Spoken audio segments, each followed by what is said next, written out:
Hey guys, we're getting ready to read to these boys. Let's say hey to them. Let's see Fifi. This is our little bearded dragon. She's asleep. Tell them hey, JC. Hey.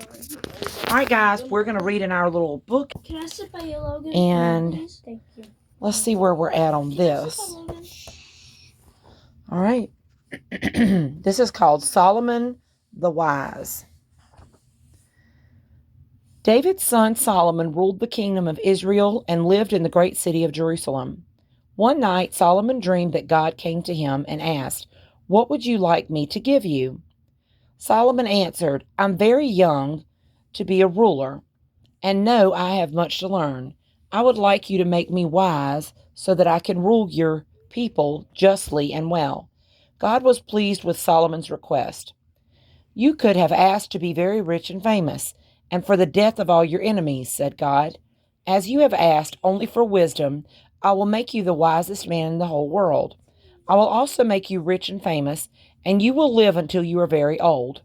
King Solomon soon became well known for his wise judgments, and people came to listen to the many wise things he had to say. But he always remembered that his wisdom came from who? God. One day, two women, one carrying a baby, came to his court to ask for his judgment. The first woman said, "This woman and I live in the same house. A few days ago, we both gave birth to babies. This woman's baby died, but she stole my baby during the night and put her dead baby in my son's place. Now she claims that this baby is hers." "No, your baby died. This baby is mine. I know he is my child," screamed the second woman. "Bring me my sword," King Solomon ordered one of his guards. When the sword was brought, King Solomon said, "Now, cut the baby in half and give half to each of these women." The second woman shouted, "Yes, kill the baby. Then neither of us can have him." But the first woman begged, "My lord, please don't kill this child. Give it to this woman so that he may live." King Solomon knew then that this was really the mother, as she would rather give up her child than see him die. "Give this woman the baby," he ordered, and he sent the two women away. When all the people in Israel heard of this judgment, they knew that King Solomon's wisdom came from God.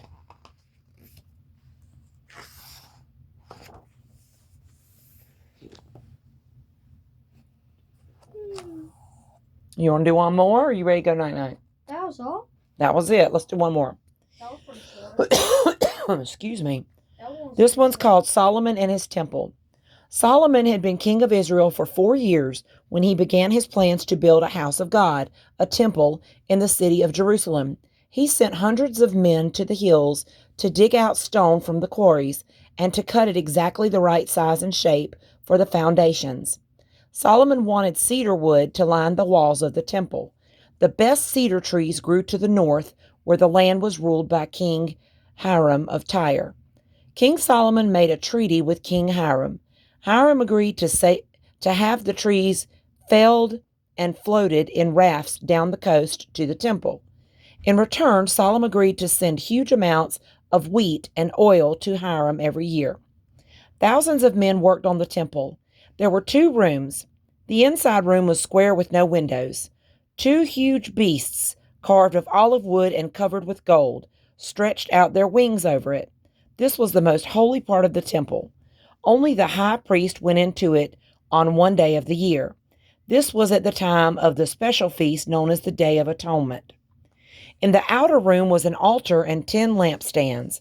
The walls were lined with cedar wood and carved with flowers, trees, and creatures with wings. Everything, including the wooden floor, was covered with gold. At the entrance to the temple there were 2 bronze pillars, and on the backs of 12 bronze oxen was a huge basin. Outside the temple were courtyards where the people would come to say their prayers to God. After 7 years, the temple was finished at last. Solomon had made it as beautiful as he could, and he filled it with treasure. He called all the priests and the people to a great and very solemn ceremony. The priests put the Ark of the Covenant into the sacred inner room, and the presence of God filled the whole temple. Outside, King Solomon stood in front of the people and prayed to God. O Lord God of Israel, there is no other God like you, who loves his people and keeps his promises to them. Watch over your temple, hear the prayers of your people, forgive them when they do wrong, and help those who love you and obey you. Then Solomon turned to the people and said, May God always be with us.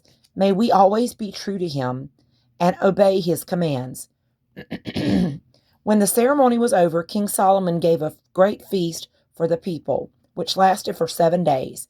Then he blessed them, and they went home, happy and grateful for all that God had done for the people of Israel. Logan's asleep. Maybe not. No, you're still awake. All right, and tomorrow night we're going to read Elijah. All right. I hope everybody has a wonderful Wednesday tomorrow. That means we're halfway through the week. What does Mommy say on Wednesday? It's Wednesday. Put a hump in your back because it's hump day. All right, y'all. Is she sleeping? Let me see her. That's our little bearded dragon, y'all. Oh, she's opening her eyes. Sweet girl. I'll turn that bright light off of her.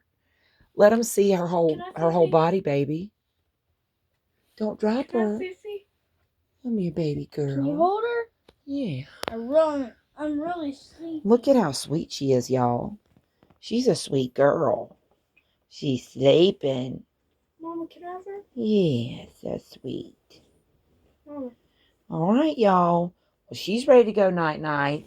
And it's time for my babies to go night-night, too. Tell them night-night. Night. All right. Love y'all. Talk to you later.